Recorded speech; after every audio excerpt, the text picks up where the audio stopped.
Yo, It's not yet. Hold on. I'll tell you when. Right. Okay, it should be now. Go. Yo, meme team. I think we're in. Hold on. Vocab, I'm trying to make sure we got the right It's one. live. It's live, bro. It's live. Yo, what's up, everybody? We're gonna wait for everybody to get in here. Hold on. I want to make sure we got this right one. Actually, now that I think about it, I need to end that other live one. I don't know how to do it. Anyways, what's up, everybody? Welcome. We will hope you guys join in. Vocab, can you send the link to? Let me see if I can get the link. I'll go in your channel and tell people. All right, I'll go right there right now. You're good, but I don't even have the link for it too. I don't have the link yet either. I would like the link, Vocab. Just go on John's YouTube page and look at it. What's wrong with you no, people? because Yeah, I'm it's live not on the there. other one right now. Bunch of That's what I lazy just bums, realized. So hold on, let me Well, I'm putting it in the live chat for everyone to see right now. All right. Okay, yep. And I'm gonna edit that old one. I'm gonna close it. You guys don't worry, you know we're professionals here. We know what we're doing, okay? Don't. All right, now All right, hold on. I'll send it to you all in Zoom as well. Yeah. Everyone's sending the link over there. Okay, good. And I just need now to end this other live chat. How do I end it? It's on John's page now. It is the new one? You guys see it? If you guys are watching, it's awesome. Don't worry. Let me see. I don't know. Weird. I can't take this new Try it. studio. All right. I'm assuming nobody. Well, you already got over 100 people in the new room. So In the new one, like okay. So you know how to get to the new one? Looks like everyone's catching on. Yeah, it's on your homepage, but even in the old one, a bunch of people shared it in the chat. Okay, awesome. Okay. All right. So just make sure. I just sent it to the panelists as well in Zoom, bro. So There everybody we should go. have it. I see 122. Okay, so everybody is here. Okay. Yo, what's up, everybody? So let me now mute my old one. Okay. Why can I not hear? Vocab, can you hear me?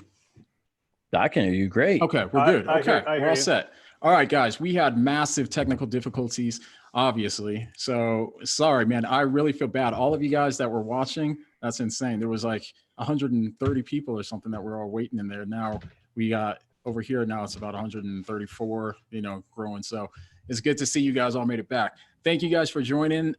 Right now we are doing our 2-year anniversary for What Do You Meme, the What Do You Meme channel. So I'm so happy you guys can be a part of it. Thank you for waiting and thank you for your patience. It was all David Wood's fault because David Wood ruins every good thing. So anyways, so tonight what we're going to do is we are going to have a powwow with all of the some of the top YouTube apologists online. So everybody else come on in, and I'm going to go ahead and we're going to go down the line and introduce everybody just in case you guys don't know, but I'm sure you guys know most of the people here.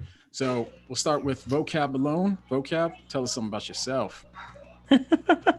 What's up, everybody? I'm the little guy out of this massive collection of massive YouTube artists or whatever. Someone is asking me why I'm wearing sunglasses inside. The reason is because at one point, John McCrae suggested that as he gets new patrons throughout the show, each person take off an article of clothing. So I did not suggest that. Once that was suggested, I put on my shades because I realized I had one more thing to take off because David and Sean and Mike would have an advantage with the shades. So now I got the shades. So now if it happens, not happening. Yeah. I thought you were wearing the sunglasses because David Wood is so pale. That's what I thought. No, look, the only thing I'm actually wearing is this T-shirt, so I'd be in trouble. no, you could also take off your glasses first. Okay. That's the whole point. That's what I'm We saying. should make you guys put on a piece of clothing. Yeah, that's better. That's more like it. Yeah. Vocab, put a bag over your head. Like that. Don't talk about. Never mind. Oh man, I had a joke. It's so good. I did not say that. That's good because yeah. No, you. It's really Like it was 80% of your jokes, Vocab, they just need to be internal in your head jokes and not ever make it out into public. Yeah, no, that one, I was like an automatic reaction to something I was about to say. I could tell you later, but it's super good. I did not go with the automatic reaction, bro. Glad you did it. Glad you did it. Mess up my live stream. Anyways, Vocab also has a problem because he'll blurt something out as a joke and mean it in one way, but not realize until after he said it that it will sound like he meant something totally different. That's much naughtier than what he actually meant, but he doesn't realize it until after he said it. That's what was about to happen. Yeah, I've seen that happen like 80 times. That's exactly what was about to happen. I didn't mean it a certain way, but I was like, oh, people will, Anyways, so check it out, ladies and gentlemen. I do a thing called Street Apologists Live, and I do my motto is that I serve the underserved and I look into the overlooked. And also my other motto is we make apologetics fun again. There we go. That's right. That's right. So Vocab does a lot of work on the Black Hebrew Israelites. So if you guys are interested in the Black Hebrew Israelites, and even if you're not, make sure you subscribe to Vocab's channel because Vocab's got some dope material on there. Knows a lot about a lot. All right. And next in the house is David Wood, who most of you probably know. David Wood has from Acts 17 Apologetics. And he's got a channel where he just hit over 400,000 subscribers by the grace of God, which is purely evidence of the divine because his channel is pretty awful. But if you guys do want to subscribe to this channel, make sure you do. Go ahead, Dave. You want to say something about yourself? Oh yeah. I just want to say, even though I'm by far the biggest channel, you guys have some pretty cute little channels too. And so you got cute little channels. And my motto, since we're sharing mottos, is teamwork makes the dream work. All right. All right, cool. Next in the house is Sean Hurst, who a lot of people may not know as much because he hasn't done a lot of live stuff with us all. But Sean is actually my boy. He's the man behind the scenes. So whenever you guys send me emails or messages on Facebook and stuff like that, Sean is the one that gets to them, and he's the one that handles my inbox and stuff like that to help manage things. And he also does a whole lot of this stuff for me too to help. So Sean is my main man. So if you guys enjoy the channel, also thank Sean because Sean makes it where there's a lot of things that are possible that otherwise wouldn't be. So Sean also has a ministry. Sean, you want to talk about that real quick? Yeah, brother. Thank you very much. So my wife and I have a ministry we run called Believing Thinkers. She's the thinker, obviously. I'm more the stinker, but we run that, and it's mainly a teaching ministry. We do teach theology, philosophy predominantly. We also do a little bit of apologetics. And I've been so busy helping John lately that we haven't done a whole lot of content, but we're going to be getting back onto that. We've also got another website we're working on right now that is going to be somewhat restricted. That's going to have college level academic material for Christians to be able to get on and study at a higher level for free. The only problem with that, of course, is that in order to do that, we have to sort of restrict access because otherwise it would be so many students we couldn't manage it. So you come check us out, Believing Thinkers. We're on YouTube. Used to be a pastor, working now in theology and philosophy, finishing up another degree, and just really having a blast. And if you guys want to, so you guys know, send an email if you do want to be part of Sean's class too, and then he can try to see if you can work something like that out as well. So yeah. So good, cool. Next in the house is Mike Winger. I call him Wingaling. Yo, Wingaling, what's up, my man? Yo, so Mike Winger is his YouTube channel's name is Mike Winger, so you probably know his name. And Mike is a pastor who also has a YouTube ministry and does awesome work. So Mike, go ahead and tell us about yourself and your slogan or whatever it is. What is my slogan? Maybe someone can help me. I don't even know if I have like a cute little slogan. Anyways, but yeah, I do theology and apologetics. I guess learning to think biblically about everything. Maybe that's kind of the slogan. The idea behind my channel is twofold. One is to really think biblically, like analyzing the scripture and how it applies. Everybody says that, but I'm taking it from a specific angle, and you'll see as you see my content.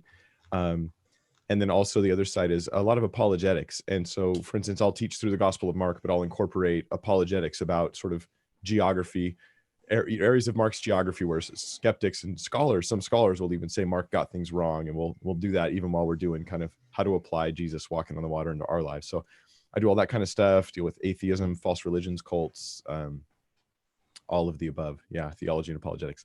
So so yeah, I'm kind of blown away that this stuff actually is working, and that people are watching and sharing the content, and that the channel continues to grow. I know what my vision is, and the truth is that a lot of the things I do should slow my channel down and keep it from growing, because they're just things that I think are important that shouldn't work classically online. But God's blessing it. So yeah. God bless you, John McCrae. Yeah, God bless you, bro. I tried muting. Thank you. Yo, so Mike's Mike, how many subs you got now? You have like 90 something? It's like almost 99 right now. Yeah, we're like a week away maybe from 100,000. Yeah, buddy. Good job, Mike. That's great, man. Yeah. So yeah, all these guys got some big channels. So next, and we have Michael Jones, who runs the channel Inspiring Philosophy. Inspiring Philosophy, he actually, I won't even ruin it. You might as well go ahead and do it, because I'll probably state it weird, but go ahead. Yeah. Yeah, I have the second biggest channel here. It's Inspiring Philosophy. And there I do a lot of apologetic videos. You never see my face. It's all graphic driven videos, just with my voice over them. And basically I put together a whole host of topics arguing for God's existence, from quantum mechanics or cosmology, as well as other areas. I have a whole series on ethics here, a series on Genesis 1 to 11 that I'm working on. So I cover a whole range of different areas, from science, theology, history, philosophy, all sorts of things. Dope. And yeah, so all of these channels, by the way, are all really good. You guys need to check them all out. So just to recap real quick, so you guys know, Vocab Malone, one channel, check his channel out. Acts 17 Apologetics is David Wood's channel. Believing Thinkers is Sean Hirsch's channel. Mike Winger is Mike Winger's channel, and Inspiring Philosophy is Michael Jones's channel. All right, so lots to remember. All right, guys, real quick, let me get a super chat real quick before we keep going. So we have a super chat from Doc Funny. Doc Funny, what's up, my man? Doc Funny is a Patreon and also an awesome friend and supporter as well. And so appreciate that. He says, what's it said? Who's who of YouTube apologetics? Be sure to smash that like button and share. Right on. Thank you, brother man. Appreciate it. Next one we have is, where'd it go? All right, we got from Connor. Connor, what's up, my man? Connor's also Patreon. Good to see you. You're a new Patreon too, actually, I think. So first time we met was on the last Patreon Hangout, which was a dope and a good time. He says, greetings from King's Dominion. Happy 2-year anniversary, Whaddo You Meme. Thank you, everyone, for all you do. No problem. Thank you very much, Connor. Thank you very much, my man. And now we got one from Acts 17 Apologetics. Though I haven't heard of that. I don't know who that is. Probably some guy, but anyways. Nobody. He says, here's the Whaddo You Meme blowing up in 2020. Right on, brother, man. D-Dub, you the man, brother. All right, appreciate it, man. And a couple more super chats real quick. Make sure that's the all. Where did it go? All right, Trinity Radio. I saw Braxton, right on. Braxton from Trinity Radio. Braxton's another dope channel, Braxton Hunter, and Trinity Radio. Make sure you subscribe to them as well. Braxton, appreciate it, my brother. Braxton does a lot of responses to atheists and stuff like that too. So I think his channel's awesome. So you guys should subscribe there if you haven't heard of him. And then got one from, oh, why is this shot's going really quick? Make sure. I'm really loving the dog cam. Yeah, there you go. From Andrea McLean. Thank you very much for the super chat. Appreciate it. Thank you very much. So you guys, so here's what we're going to do today. So, well, we don't have everything planned, but here's how it's going to go right now. So, if you guys kind of been following my journey with YouTube, you guys know that I started a couple years ago, and it's been a long journey, but it's been an awesome journey at the same time too. And so recently I came out with a video called A Tough Realization, where I'm talking about how I'm transitioning into going full-time into this. And the reasons I lay out all in that video, if you guys want to check it out. Maybe we can go through them later. I don't want to waste too much time though. But basically what we're doing, we're trying to transition this ministry into full-time ministry. And so if you guys can help support, the best way to do that is going to be through Patreon. And we're actually over 60%, probably about 65%, I think, to our goal. So we're trying to go full time by the end of January. So if this channel has impacted you and you guys want to see it continue to flourish, make sure you guys join us on Patreon. And for the new Patreons tonight, I was thinking each time we get a new Patreon, I want us all to do something funny or something ridiculous, or make Wood do something stupid or something like that. So but if you guys have any ideas what we can do each time we get a new Patreon tonight, let me know. It would be very funny, right? It'd be cool. And also what we can do too is any new Patreons that join, that start on Patreon tonight, you can also hop on this live stream with us. So we will put a key down below, and then if you become a new Patreon, then you can hop on this live stream with us if you guys want to come in here too. So but I actually would rather like us do like some really like, you know, do something funny, make Wood do something really dumb. That would be dumber than the normal stuff I do. Yeah, dumber. Yeah, because you're setting the bar pretty high here, John. So if you guys have any ideas what we can do every time we get a new Patreon tonight, then let us know down below. Vocab or Sean, one of you guys keep an eye on that, because I'm sure I'm gonna miss it. So Sean, if you want, maybe you can copy them and then shoot me a text, something like that, if you want to do that, if you see any good ideas. Cool. And so yep. And Roxby, by the way, new super chat from Roxby. Roxby, appreciate you. Another Patreon, just some awesome Patreons. It says, happy 2 years. God bless you all, Mr. Scruffles. Awesome.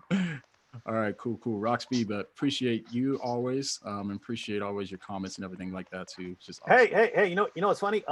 So Vocab's got that dog, which is really old now, and he's all frail, and it clearly looks like it's you know, Mr. Scruffles there is you know, struggling to walk around. So he needs, given that he's the only person in history that I'm aware of who portrays the Prophet Muhammad on a regular basis, Vocab's been beefing up his security. One cool thing would be to get a new dog, like a really nasty Doberman or something like that, a really awesome black dog. But I keep offering to take Mr. Scruffles out into the desert, and I'm trying, you know, I even offer to be nice about it. I'm like, look, we'll make him a nice steak first, and then, but Vocab's just too soft, man. Anyway, if he gets killed for not having a really vicious dog, that was on him, because I offered to use my psychopathy to his advantage. Anyway. And yeah, Mr. Scruffles is too nice. The dog was, and he's slow too and old, and so he'll just you know, it'd be pretty bad to have him try to save you. But awesome dog still. All right, so real quick, super chat from Daniel. Thank you very much for the super chat. Appreciate it. Christine S, thank you very much for the super chat. Says, happy anniversary. You guys rock. Truth, teaching, and entertainment rolled into one. God bless you. Thank you very much. Really appreciate that. All right. And so let's keep it moving. I know you guys saw. Okay, yeah. Super chat from Mike Winger. Hey, thanks, brother. Hey, you left a comment too. You could have just told me. Says, congrats, John. Get a cat. I will not get a cat. No cat. Well, then I want my money back. Oh, dude, I'm not a cat guy. We can't be friends. Oh, well, I don't have a good comment. I have 3 cats now. Do you? Nice. Yeah. You're gonna turn into a cat woman. John, if one of these guys gives you a cat, I will take care of the problem for you. Take a nice trip out into the desert, and anyway. Have him walking some Qurans. Yeah. So many recipes, so few cats. Yeah. Sean, appreciate it, my brother. Sean says, love you, brother. Love you too, man. What'd you say, Wood? I said Alf. That's before your time, John. You remember this guy? Oh yeah, Alf. Called Alf. Yeah. Oh. Alf was that back in the 40s? Look. You Hey, don't now. know, hey, John, you don't know who Alf is, do you? Elf? Like Alf. Oh, Alf. Oh, are you saying from the little kids? What's their names? No, Alf stands for alien life form. Life He's form. he's a puppet that comes from. Yeah, that was a regular sitcom. What's the planet called? Little kid. Mackle. Something like Mackle. Remember the planet's name? No, I don't remember. All I'm thinking is Kolob, but that's something different. No, that's the Mormons. Yeah, so John, Alf was an alien who moved in with a family, but he ate cats, so they always had to worry about their cat around him.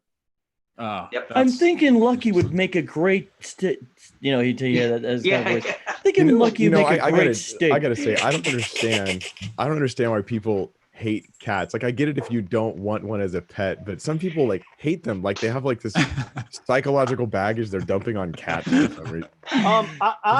Projecting. I have liked a couple of cats in my life, but it was all because they acted like dogs. Like exactly. I had a cat. I had a cat that would fetch. I didn't realize that it would fetch until I was playing Monopoly, and it brought the ring that goes around the top of a jug of milk, and it brought it and dropped it in the middle of the game while we were playing. So I got mad and threw it, and then he came back and dropped it right in the middle of the board again. So I got mad again and threw it, and then he dropped it right in the middle of it, and then I realized, whoa, this thing actually fetches. And so, yeah, I realized I could play. Then I could play fetch with my cat afterwards. So, Melmac, that cat. Dr. Funny, he's from Melmac. Yeah, that's it, Melmac. Oh, Melmac, that's right. Dope. All right, guys. All right. So first off, Jonathan, appreciate the super chat. Thank you very much. Says God bless you and your ministry. Love the content of everyone there. Awesome. Thank you very much. All right. Thank you. And so, guys, I got a new patron, Jacob Lambert. So Jacob Lambert is a new patron. So what are we doing? Did you guys see any suggestions down there? So what we should do when we get new patrons? What we're doing is up to Jacob Lambert. You said do what? I said what we do is up to Jacob Lambert. Oh, I don't like the sound of that. I know, I don't either. It's kind of scary. What are we gonna do? Let's see. Did anybody see anything in the comments for something we should do every time we get a new Patreon? I want to hear. So here's what we're gonna do. If nobody's making up and nobody can offer suggestions, I'm gonna offer some suggestions. Uh-oh. Yeah, and then so I'm gonna go down the line. I'm gonna start with Michael. Go to Mike Winger. No, actually, I'll start with Vocab. Then I'll go to Wood. Yeah, that's a better way to start. I'll go Vocab. Then I'll go to Wood. Then I'll go to Sean. Then Mike. Then Michael Jones. So we'll see. But what are you going to me for? So every time someone becomes a new Patreon, then we're gonna do something. So what are we gonna do? I'm gonna have all of you guys do something. We made this arm wrestle last time, but we're remote now, so Yeah.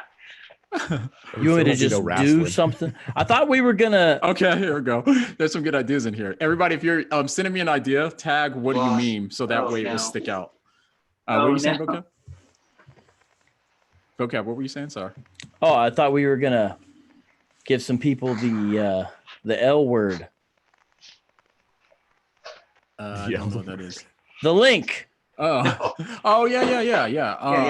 You remember how David talked about what Vocab does sometimes? Vocab. So Jacob Lambert sent it, but hold off on bringing people in for us to get through this, and then we'll bring everybody in towards the end. Cool. Hey, whatever you want, bro. You in charge. Sounds good. So remember Jacob Lambert. You can you'll see it when he. So go ahead. You can drop the link down below, by the way. So Jacob, he's going to drop the link down below. You click on that. All you other guys that are going to try to get into here, it's not going to work because Vocab is the guard dog of it, and he knows. Oh. All right. It's true. All right. So another new Patreon. We got two Patreons. So it goes Wood So it goes Vocab and Wood. All right. So Vocab is going to start with you. One of the ones I've seen in here is it says "Sing a Christmas Carol." Vocab, Jacob Lambert, and he's got to tell me what his Zoom handle is. So I'm giving it to him right now. That's not for anybody else. And you said the other one is sing. Is Kathy Martin. K or K or oh, I see her. Okay. Dope. And who's the other person? Sing a Christmas Carol? No. So, okay. So you guys are saying if they become a Patreon, then they can say what we can do.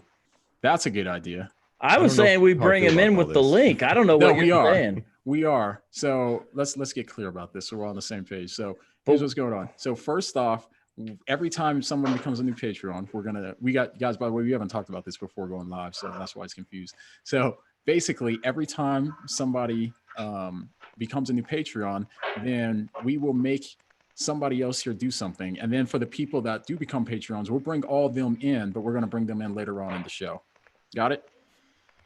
All right. All right, we're on the same page. So did you say there was somebody named Sing a Christmas Carol? No. So I was asking for suggestions. I get it. Okay. Somebody was saying for us to sing a Christmas Carol. Yes. So then for now, tell Jacob, well, hey, Jacob, you're in the audience, like the gallery right now, but only at the end, because I see you. You're in the room with us. Yeah. You can stay in the room with us, but I'm not going to bring you into the panel until John gives me the A-OK.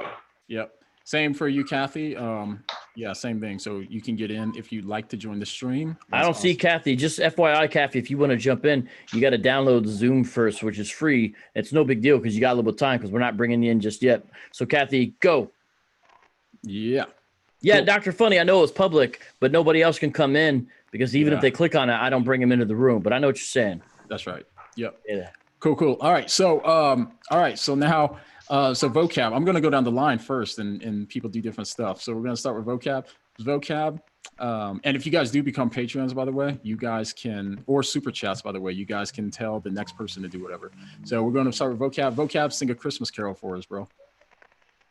Any Christmas really? Yeah, bro. Sing your Christmas carol? Yeah, bro. Use those vocals. You even know any? Yeah. Hey, hit a little. It's Christmas time in Hollis, Queens. Mom's cooking chicken and collard greens. I never heard that in my life. You never heard Run DMC? Oh my goodness! All right. Not that one. That's a real song. Have you guys ever heard? Run DMC was out in like what, the 80s? I was born in the 80s, like, you know. So, yeah. Well, have you ever heard the old DC Talk Christmas Carol song? Nah, sing it. Hold on, let me see. I got to see if I'm worried I might mess up the lyrics, but back in the day, you know, DC Talk more rapped, right? Yeah. And they had this song called Yo Ho Ho. Okay. Right? Yeah. And it goes like this. Yo ho ho. Yo ho ho. Yo ho ho. We're good to go. And that's how it goes. And then it goes like this. Yo ho ho, I'm good to go. Hyping on the mic because God said so. He said, yo, go out and fish for men. A genuine commission that puts us in to tell you about our Savior and Lord. So if you wonder what's up, well, you're in store for more than a happy-go-lucky tune about Christmas, how it's coming soon. Yo ho ho. Yo ho ho. This is DC Talk song. Yo ho ho. All right, brother, that's enough. We're good to go. Christians were never corny ever. It has and on the cover image, it has a cardboard like cutout of a Christmas tree, and the Christmas tree is like decked out with like rapper gear. And the name of the album is actually called Yo Ho Ho. No irony detected. Yeah, right. All right, vocab, you the man. Thanks for that. Now bro. The next one says from Cameron from Caption Christianity. He says everyone should do their best William Lane Craig impression, but actually, why don't we just have Wood do it since he's next in line? Wood, do your William Lane Craig impression. Well, Lee, this is what scholars refer to as the holy cow hypothesis, according to which, when the disciples saw that the tomb was empty, they shouted, "Holy cow!"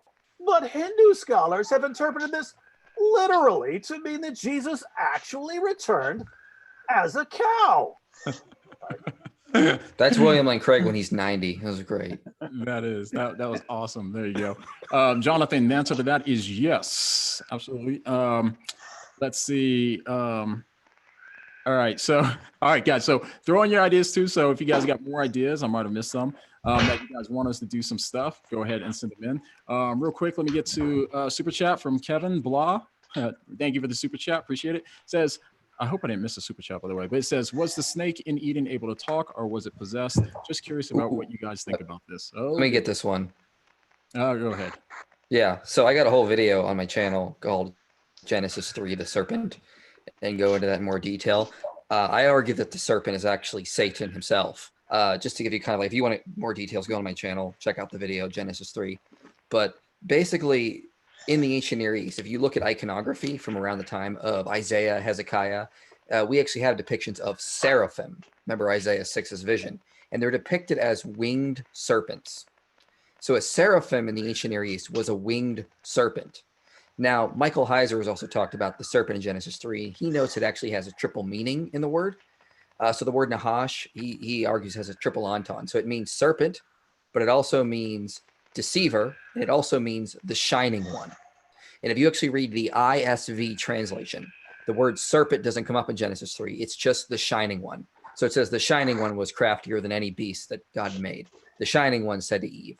So basically what scholars like Heiser, Ben Stanhope, and others have argued is that the serpent in Genesis 3 is actually a seraphim, which were depicted as winged serpents.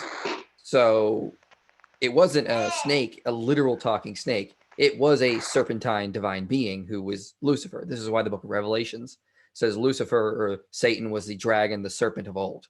So it actually was a seraphim that was rebelling. And this explains why Eve was fine striking up a casual conversation with him. She would have seen these winged serpents like Isaiah saw in his vision, praising God before God on his throne. So she just saw another one. She's like, oh, hi, what's up? And that's basically what's going on in Genesis 3. But if you want more details, check out my video on it. Dope. Thanks for answering that, man. Awesome. Hey, vocab, Jonathan, I can't pronounce his last name, Fuentes, Fuentes. He's another one to let in. There you go. Let him in there as well. Thank you, Jonathan, for your Patreon support, my brother. Appreciate it. All right. So Sweet T Steven, super chat real quick, says, make them floss every time you get a Patreon. It depends on how many Patreons we get. It'd be pretty funny though. So Sean, I'll probably make you floss. Oh yeah, actually, we got a new one. Wait, is that like some slang thing now, or does that mean actually like floss our teeth? It's some new dance move, but I'll throw my back out doing that, bro. Yeah, I don't know what it is. Who was I talking? There's an apologist I was talking to that was doing it, and I can't remember who it was. It was super funny. But do you know how to do it? I kind of remember. I'll mess it up. I kind of remember. You can try. I remember. You want me to do it now? You have to try, bro. All right, let me see if I can remember. Oh boy, it's gonna be bad. So let me see. Oh, that's about the right angle you need anyway. You want it down lower? Well, I guess whatever. That works. Yeah, because this is the angle you need. What's up? Go ahead. Yep, there you go. Okay. Yeah, so if I remember right, let's see. You got to go. Oh, I don't remember it, John. Yeah. Oh, wait, there's something like that. Oh, there you go. Yeah, what's up? I think it's like one of those, maybe two of those. That may have been. I could be wrong. That may have been the angle. That may have been. You guys may need to repent, or I need to repent after watching that. I'm not sure. That may have been the angle we need, but I'm not sure if that's the angle we deserve. or the one you wanted. Is all right. So, Sean, awesome. Thank you for that. Thank you, sir. So, Andrea, super chat from Andrea says, "Get up and dance." So the next person in line to get up and dance once we get a new Patreon. Sorry, Mike Winger, but you're next in line, bro. I'm just going. That's not gonna happen, I'm just going down the list. Going down the list, bro. I know you got soul, brother. I know you got soul. So I have zero. So I don't know who's gonna commission you dancing. He can do some old man dance or something. You do the Carlton. Do the Carlton. David, you're the oldest guy here. I don't know what you're talking about. So it's funny, but we'll see if somebody commissions you, man. I'm just waiting to see if I get another. No, David. Sorry, John. That's not gonna happen, buddy. You gotta. I feel bad because you guys are probably like, "Hey, I didn't sign up for this." Nah, last minute thing. So. I'm not gonna get up and dance. Mike, you can sit there and dance. Maybe the rush hour. The rush hour. Yeah. Hey, you could do the cabbage patch while sitting in your seat. I don't even know what the cabbage patch I don't either. Wood's old, so he knows a lot of stuff that we don't know. This one, I sounds believe, right, like David? a Running Man. That was back in the 40s, I think. Sprinkler. Come on now. All right. So we will await for whoever's going to commission the next dancer. See, John invites us all on to celebrate his 2-year anniversary. He tells us, I don't know what we'll do exactly. 20 minutes later, he's like, all right, you got to dance. All right, guys. Also, you guys can go ahead and send in comments as well, or comments and questions as well, just so you guys know. Okay, here we go. Mike, actually, I got an idea. How about instead of dancing, you just play something really quick on the guitar? Because you play guitar and sing, right? I can't sing right now because I'm losing my voice, but I can play guitar. Okay. You can hum. Yeah, let's do that. Let's get Mike to play. What if I have a guitar pick with around here? Okay, and we'll just wait for the next person to commission it. Super chat from Will. Will, what's up, man? Thank you for the super chat, my brother. Says, make the next person freestyle to Mr. Grinch. Let me get my. That's a great idea. Hey, Vocab, can you pull up a Mr. Grinch instrumental? It might get. The thing is, if it's registered right. If it's registered with TuneCore, it's gonna get slapped. It's not a strike, but you can't monetize your video and crap like that. Right. How about to compromise? How about Vocab just does a little freestyle about the Grinch? And we'll have Wood beatbox. That's what we'll do. I mean, we can always do that, but I think at some point Mike should first of all play a Christmas carol he's pulling out his guitar, on his guitar. Yeah. But if Wood Mike can drop the beat. Yeah, well, if Mike was just kind of like sort of a little bit dope, he could play a little riff almost along the lines of like, you know, the way you would do something repetitive like a loop, and he could play the guitar while David beatboxes, and then I could rap, and then Jock could come in singing, and then Sean can floss to it. No, you can, you're the dancer to it. And then IP could go make a video while we do it. That sounds great. I'm gonna go make a video. Bye. Wonder we can have IP do. My computer is here. I got to stay here and make the video. All right, we will do that when we get the next Patreon person in. So keep that in mind. And thank you, Will, for the request for the super chat. That's gonna be dope. All right, let's see what else we got. Sarah, good to see you are here. I'm glad I made you a mod last time, which I'm glad for. So thank you for that. What else we got? Let's see. I'm just making it quick. Yo. Yep. Who is that up there? Where is it? Mike seems kind of like the guy who would play guitar at church camp. Hey, you guys see Dr. Funny up there? He's a real doctor. Yeah. But he's got as his little character there. He's got is that Caillou? Is that Caillou, everyone? Oh, Caillou. Yeah. One Punch. Yeah. No. Caillou's a different person. On my screen it's so tiny. It looks like it's One Punch Man. I think it's Caillou. No. My kids wanted me to make a video where I show that I make a video about Caillou. I make a video about Caillou growing up and becoming One Punch Man. Oh, they're awesome dead ringers. Yeah. No, it's Caillou, isn't it? It's Caillou, I man. think. Yeah, you're talking about the Canadian cartoon. Yeah, it's Caillou. It's Caillou. Hey, Mike, can you mute that, by the way? Sorry, because I can't hear. John, I'm sorry. You can play, just mute. There you go. John, you're the only deaf person here, so please don't tell us how to pronounce things. Hey, David, if John was a rapper, what label would he get signed to? Def Jam. Def Jam. That's messed up. This is messed up. Turning into a roast. Making fun of disabilities, I see, huh? You guys, know what we can do? Man. You guys are At cold. the end of this, too, we can do a roast. If you guys want to roast me, you can. That'd be funny. I know Vocab would get up roasting me, so it would. Sean's ain't gonna roast me. You never know, bro. He might be that vicious, that secretly vicious one. Yeah, it could be, huh? That's just brutal. All of a sudden, all these mama jokes come pouring out of him. Yeah, right. Yeah. All right, let's do this. All right, so we haven't gotten in a new patron yet. So in the meantime, let's do this. Let's bring. I'm trying to think. Which direction do we want to take this? So do you guys want to answer some questions real quick? You guys want to do that? Questions. Let's do that. You guys send us in some questions real quick. And now I did see a question. Somebody said they had something controversial to ask or something like that. We don't really care. If you can probably ask us. If we don't want to say it, we probably won't. I don't know. I can't think of something I wouldn't necessarily talk about. So. Wait, when is Mike gonna play? Well, we're waiting for. He's just tuning up, I think. Yeah, he's just tuning up. I'm waiting for a new Patreon to commission it. Mike, have you ever played like a riff where you play the same thing, like repetitive? You know, but like ostinato. It's almost like staccato. It's almost like a bass line a little bit. You know what I mean? Because if you not now, but if whatever that, yeah, if you did that, we could rap to it. Yeah. With it. Okay, so that's good.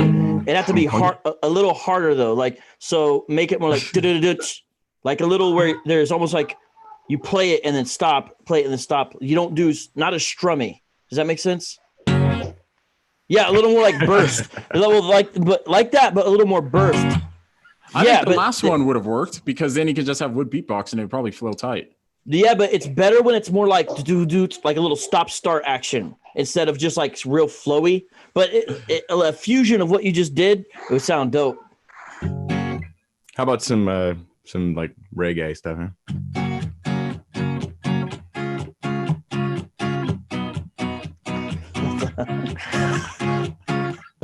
Yeah. David's got it. The problem is, man, they do different rhythmic patterns in reggae. They like approach it super crazy, man. But you want something like 4/4 though, right? It makes it easiest. 4/4 is ideal. But I guess we can't do it yet, right? Is that what the deal is? He's waiting for a Patreon. Yeah, we're waiting for to the new well, you know, I guess since this isn't necessarily a roast, maybe we can just go. We'll go ahead and go with it. So let's so Mike, whatever you decide on doing, and then Wood will jump in with the beatbox, and Vocab, you're gonna freestyle about the Grinch. Got it? I don't know much about the Grinch. I never liked that show. Okay, what do you want? I'll look up stuff about the Grinch, and I'll be able to rap about him. But I'll just have to look it up real quick. Okay. Vocab, you got a key you prefer? Oh, I'm not that smart. 4-chord progression, you something generic? You like it in minor key or anything? What do you want? I don't know, bro. I exhausted my level of being able to direct, I think, already. I'm so bad at like funk and hip hop and stuff. I need like something to go off of, and I don't know anything. Well, but you can't play copyrighted music or you're going to get your video flagged. So probably not. I thought the first one was fine, but I don't know because Vocab might need to feel the beat in order to rap over it, you know. But the first one sounded pretty good if you picture. Well, ideally, David beatboxes first, then Mike sets it on top of that. Then I go. Okay. That's the best way. You start with the percussion aspect, I would say. I'll give it a shot. Yeah. Okay. Never done that, but I could try. Let me look up some Grinch facts real quick. So, short is the Grinch is mad when people enjoy Christmas, something like that. Like a lot of the. No, Vocab. You need to learn about the Grinch because if we do Muhammad meets Santa Claus, then basically Muhammad's going to have to be very Grinch-esque in the video. You know what I mean? The Grinch is the dude who he hated Christmas and he decided to steal all the kids. Spoiler alert! Decided to steal all the kids' presents, and so he had this dog, and what's the dog's name? Was really mean to the dog.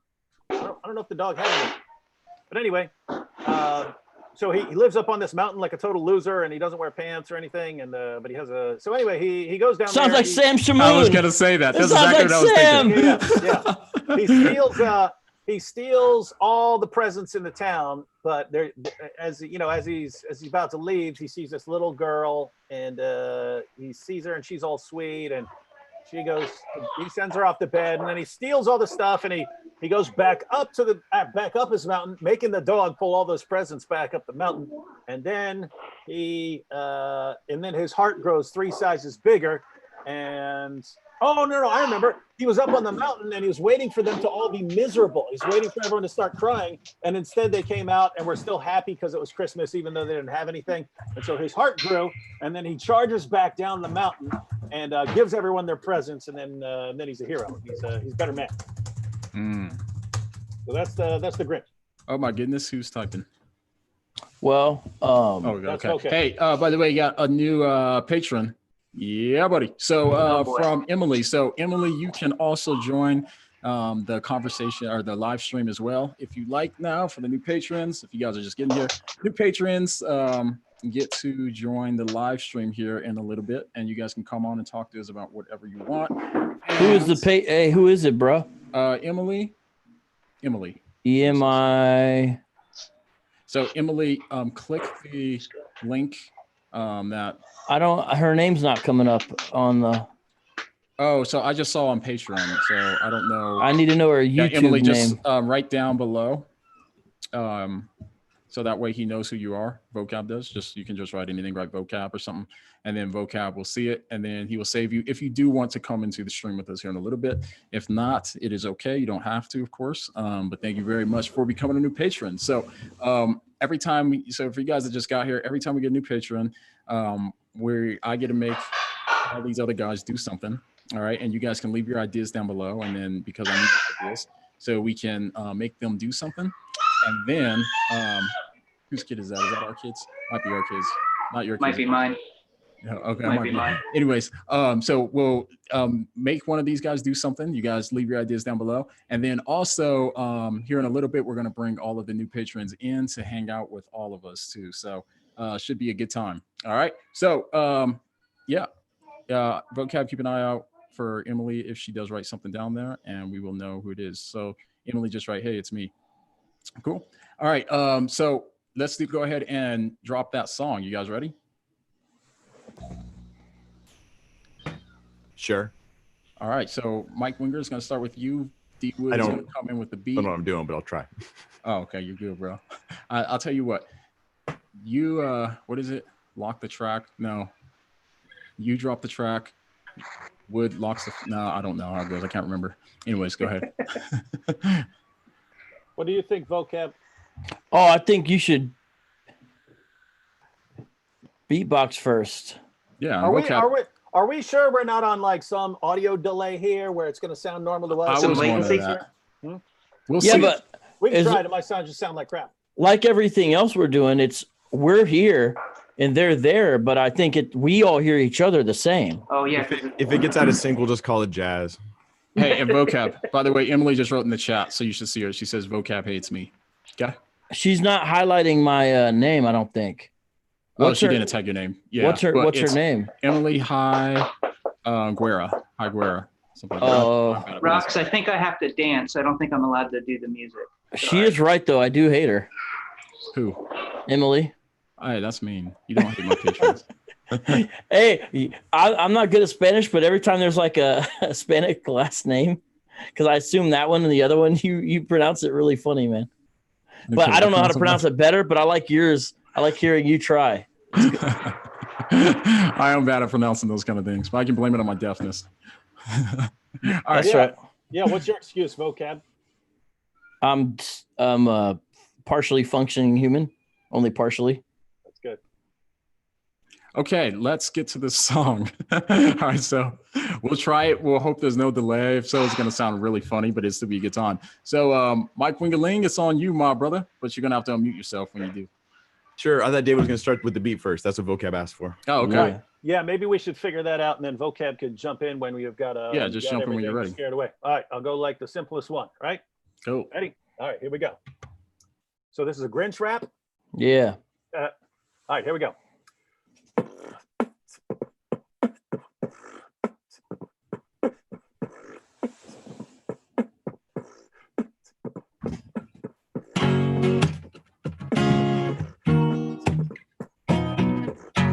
Let me turn you up a bit so I can hear you. Yeah, Dave, we need David louder. Can you get closer to your mic, David? David's forehead.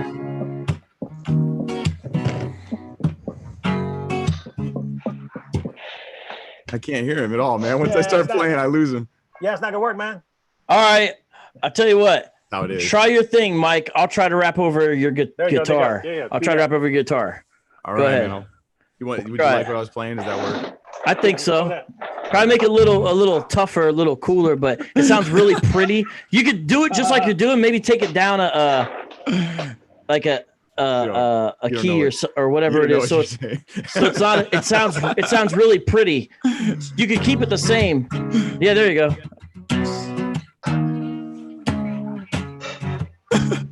I don't know what's going on, man. Hey, I need you guys all to be quiet so I can hear what he's doing. All right. Give me 10 seconds of someone playing what you want me to play, and I'll play it. But I don't know. I never heard. I'm just. What you did. I looked up on YouTube. I was like, guitar rap. Yeah. Rhythm. I couldn't find nothing. What you did is fine. Let me hear him play. Go ahead. I got it.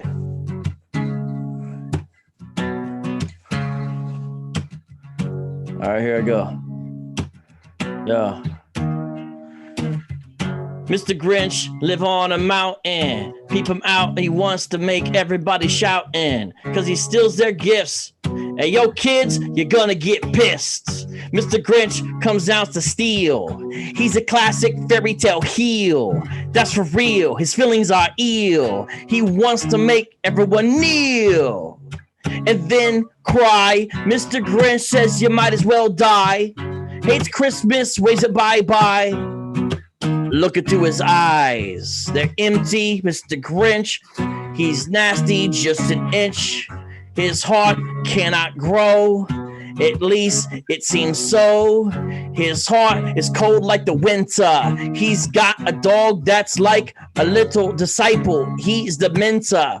Mr. Grinch, head full of splinters. He's got a smile, crocodile, like the song says, over this ill freestyle. Peep it out now, it's a drag. Comes down, throws a man a bag. All the toys in the middle of the night. Now you know that it ain't right. That's messed up, that was wrong. Peep it out now, this is a song. You're a mean one, Mr. Grinch. Yo, you're a real son of a ha! All right. All right, everybody give them a round of applause. Round of applause. Very good, very good. Yeah. Mike Winger that was, on the guitar, Vocab on the freestyle. That was better than I thought it was going to be, just so you know. Yeah. We needed the beat in there, but it's all good. It worked out, though. So, all right, Snakehead, super chat. Thank you very much. Appreciate it. Says, sorry, guys, I have to go to work. Sorry to hear that, but thank you for joining. Hey, was Sean flossing? I wasn't paying attention. Were you flossing? Oh, no. Oh, Sean wasn't. All right, no, drop the ball, Sean. I'm just kidding. Next time, next time we you got it. Sean's gonna have to start. What about like Vocab? Could you do something with? Oh yes, I messaged you. Said you want me to dance, but I didn't get it in time. Oh, no worries, man. You want to do something to that? Everybody is asking for IP to rap. IP, can you rap? Can you freestyle? No. Freestyle? Can you try? Hey. No, I cannot. I promise you. That's It's like asking me to speak Swahili. You're not going to find anything in there. But I'll say this: if Vocab raps, IP could make graphics to go over the video. Yeah, that is true. If he raps, I can basically say "yeah" a lot behind him. Yeah, that's about it. That'll work. It won't be on key though. It'll be off key every time. Hey guys, I think he should make a video about how rapping is not pagan and its origin. Oh yeah. Hey guys, first to last says for every new Patreon, you should get them to do their best Zach or Nike impression. So, I just got a new Patreon at the same time from Jonathan Rogers. So Jonathan Rogers, welcome. Thank you very much for becoming a new Patreon. Welcome to the Meme Dream Team. And so now, Jonathan, you can go ahead and write your name down below. Vocab will keep track of it, and he will send a link. He needs to at me though. You know, he needs to at me. At Vocab Malone. That way he can see, and then he'll reply with a link. And then once you click that link, he will let you into the group, and then you can come on here shortly. So we'll bring everybody in about 10 minutes, 10 minutes or so. All right. So first to last says, yeah, so you guys should do your best Zach or Nike impression. Vocab, you can do a Zach or Nike impression. Only mildly. I mean, David's gonna crush on it. But all right, sure. I'll try. Okay. I'm gonna ask a very good question. Is it permissible to beat your wife 2 times a day? Now, if you look on page 2D8, bottom right-hand corner, 2D8, you will see it says no, only 3 times a day. 2 is unacceptable. Thank you very much. But I sit down now. I don't know. David's is a lot better. Really? Have I ever done one? I don't remember. That's what I was thinking. I don't remember ever doing one. I'm gonna ask a very good question. That's a key right there. No, we always had Christian Prince do our No, David has done it. David's done it. I've heard him. Maybe just goofing off. I don't know. He normally brother makes a good point. In the Gospel of John, it is mentioned, chapter number 15, verse number 3, that Jesus that sounds like Arnold Schwarzenegger. Yeah, I don't know what's going on. The butter makes a very good point. If I worked on it. All right, guys. Hey, we got another Patreon, Samantha Zimmerman. Thank you. Of course, we know who you are. Thank you. So, Samantha at Vocab, and that way we can add you to the live stream as well. And with that, now we need another idea of what we can make somebody else do. So you guys throw your ideas down below, and then we will have people do it. So it'll be funny. I'll be back. I gotta use the bathroom in case you make me dance again. Yeah, make Sean dance. I was trying to get Mike to dance, but it wasn't happening. So, hey, Matthew, thank you very much for the super chat. Appreciate it. Says, do you guys know of any upcoming debates? Apologists versus yes. I have a couple upcoming debates that have not been formally announced, but they're in the works. So on Twitter, I challenged Michael Shermer to a debate, and then David Smalley said he was going to set it up.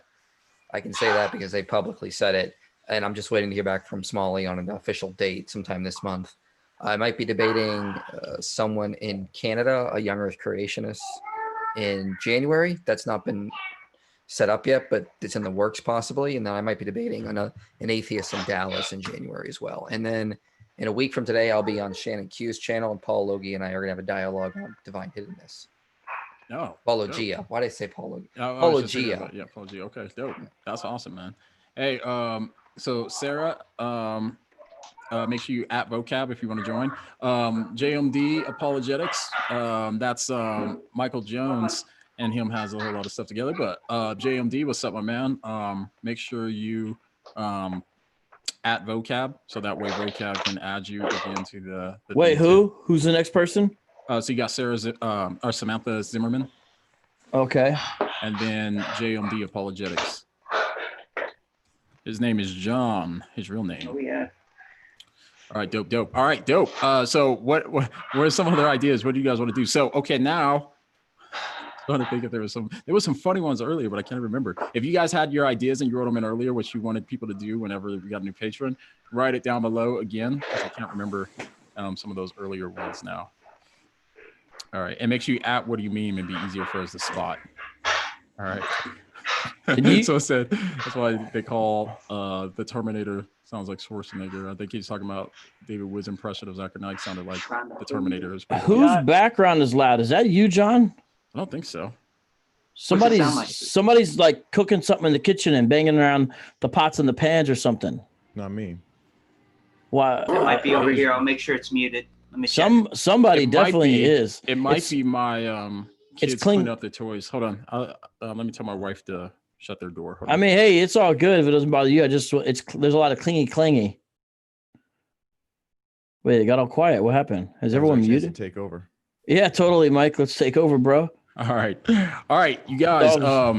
So let's do this now. Let's go ahead and start bringing people in. All right, so you guys that were become new patrons. Uh-oh, got another alert. Let's see. New patrons. Oh, it's still Samantha. Okay, good deal. It just. You mean Sarah? Yeah. Well, it says Samantha on here, so I'm pretty sure it's. Because I saw a Zimmerman. Yeah, but it was a Sarah. Yeah, I'm sure it's Sarah. Oh, okay. I'm sure. Yeah. And so we can go ahead and start bringing people in. And what was I saying? Okay. Yeah, buddy. So you guys, if you become a new patron tonight, then you can come hop on the live stream with us as well. And super chat from Jar Forth, $5. Hey, appreciate it. Says keep it up. Got a super sticker. Thank you very much. Appreciate it. Thank you guys. It's a blessing. So real quick too, while Vocab is bringing people in, kind of brush you guys up on what's going on.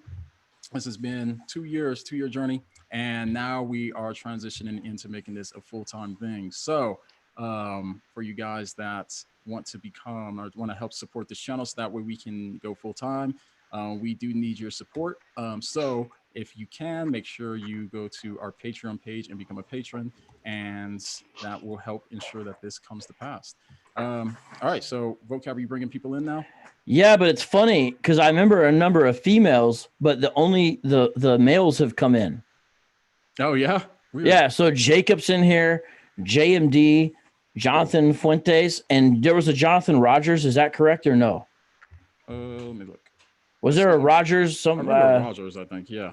Yeah, right. Jonathan Rogers. That's right. Yeah. So none of the Emily or all those girl names I remember seeing. None of them wanted to come in, so it's gonna be only dudes. If you were a girl, you wouldn't want to join our group either. Yeah. Yeah, if you were a lame girl. Mary Jo Sharp's down with us, you know. Yeah. No, she's just a really generous and gracious person. Nah, hey guys, she's down. Oh yeah, Mary Jo's awesome. And I'll have her on my channel soon too for you guys that know who she is. Hey, I got a bunch of congratulations on 2 years. Thank you guys so much. Appreciate it. It's been awesome. Jordan Rish says, super chat says, never heard a final word from IP on his debate with Aaron Raw.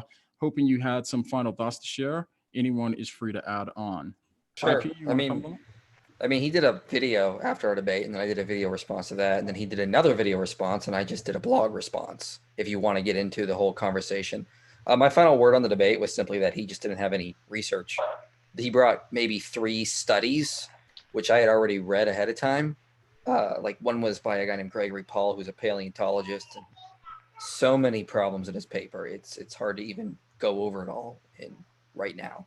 But yeah, it's just he argued from anecdotal evidence, and I argued from studies. He opened his talk by citing from an article from the Washington Times as if it was authoritative. I mean, there's nothing more to say there. And the article didn't even agree with him. If you actually go read the article he cited in his talk, it doesn't actually agree with him. So a lot of problems with that debate. I might be having a similar debate with Michael Shermer soon, but we'll see. Yeah, and Shermer, isn't that in his field more too? Doesn't he? What is his PhD in again?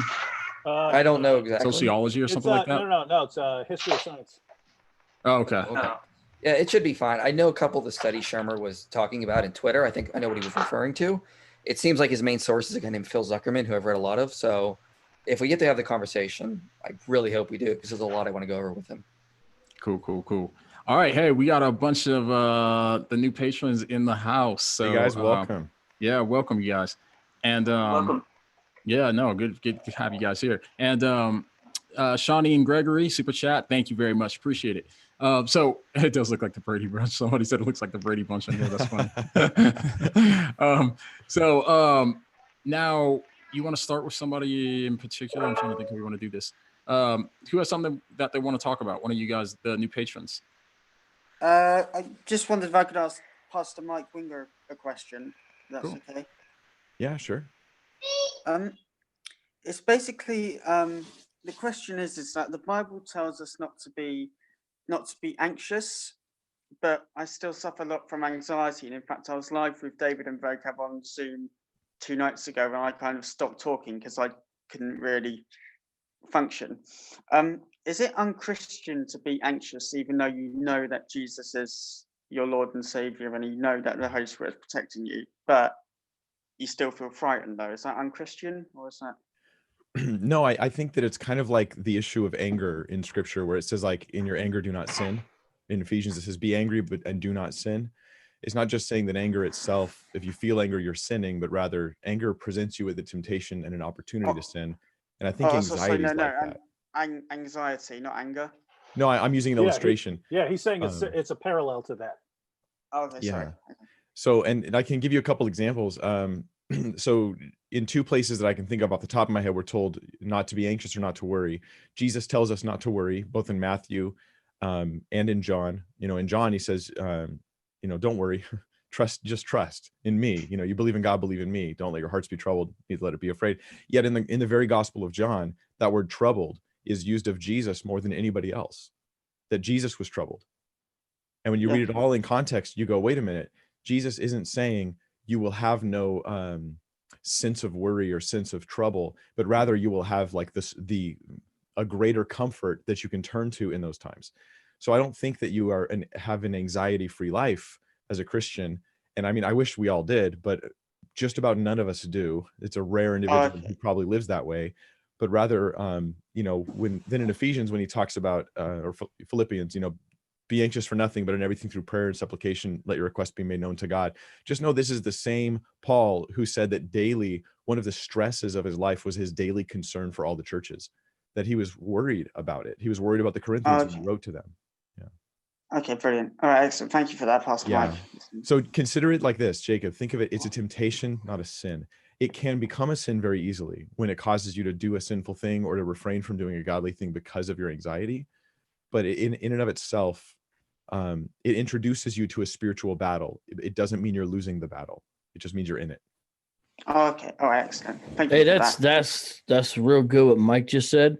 And I don't know if you're the kind of person who likes to read about things that afflict you to kind of understand them better and get a handle on them. Some people are. I'm kind of one of those people. My favorite author on this is David Powlison, Powlison.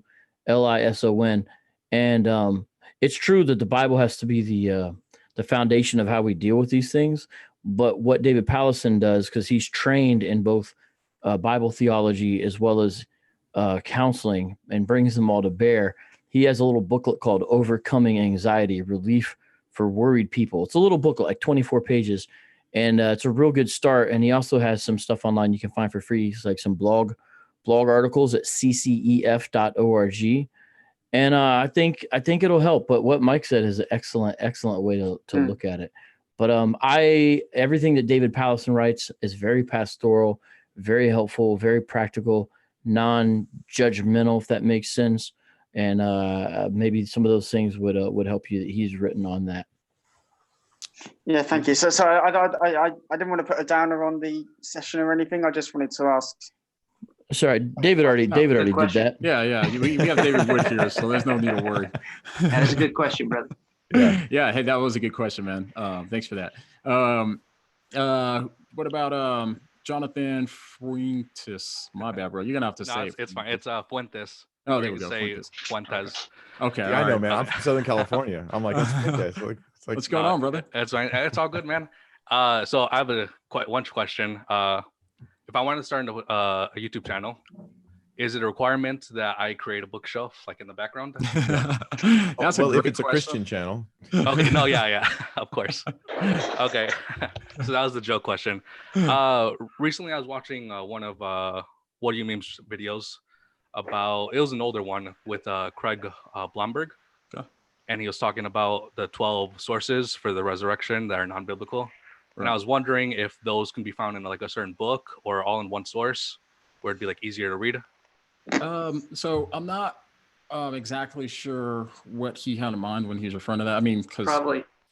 But what I would say is that even if you check out Mike Lacona's big book, here it is, The Resurrection of Jesus.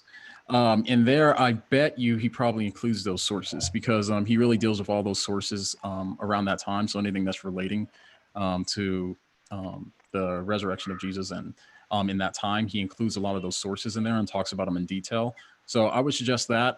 Shoot me an email though, and I will shoot Blomberg an email and then see what he says, and then I can get back with you on it. Yep. So whaddayouMeme@gmail.com. Okay. All right. Cool. Thank you. Yeah. No problem, man. And now Jonathan Rogers, what's up, man? Not too much, man. Hey, man. Do you have something you want to talk about or ask? Yeah, one question that comes to my mind that I've had for a while is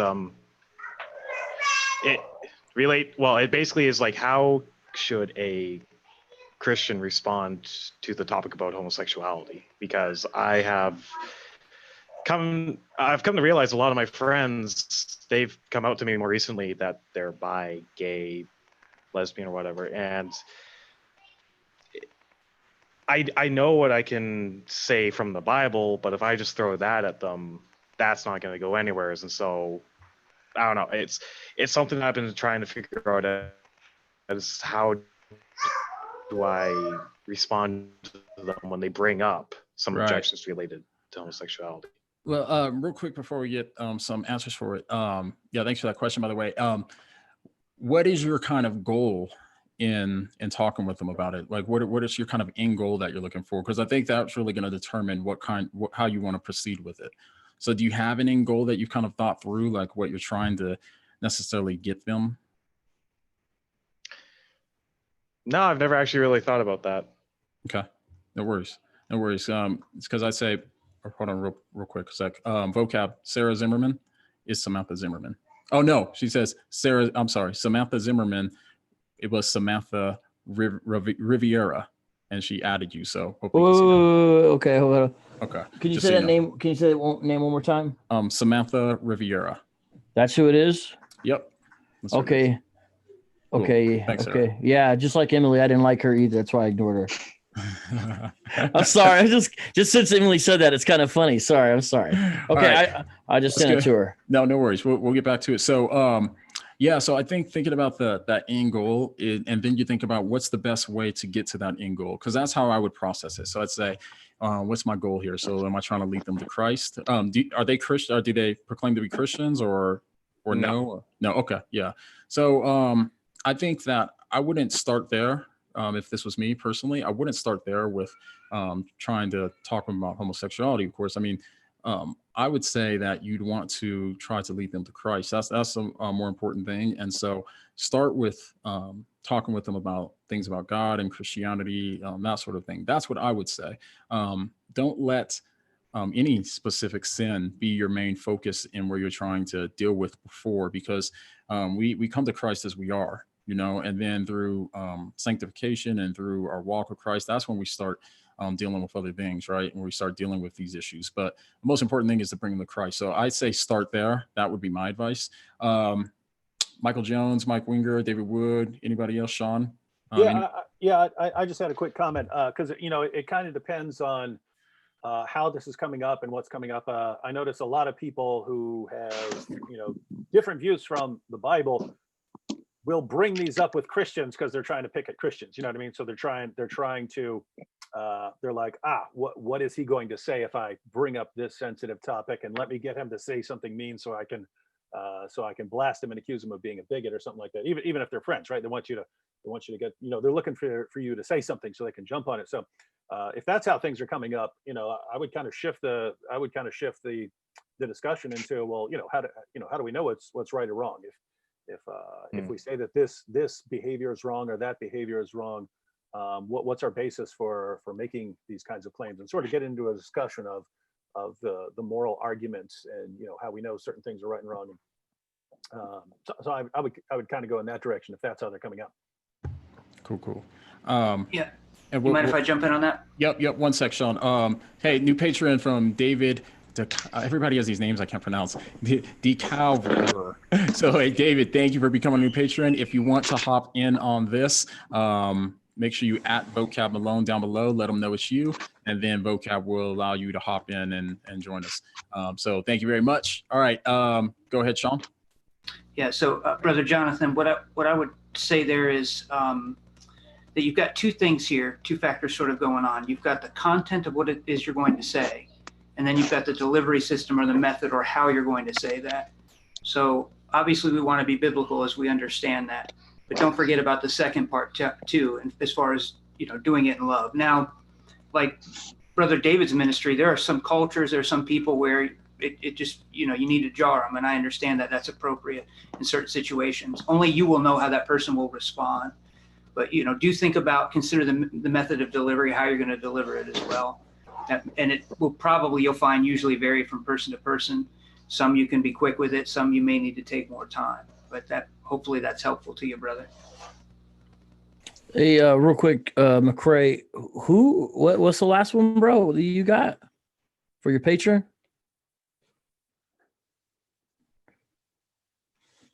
Why can't I hear John?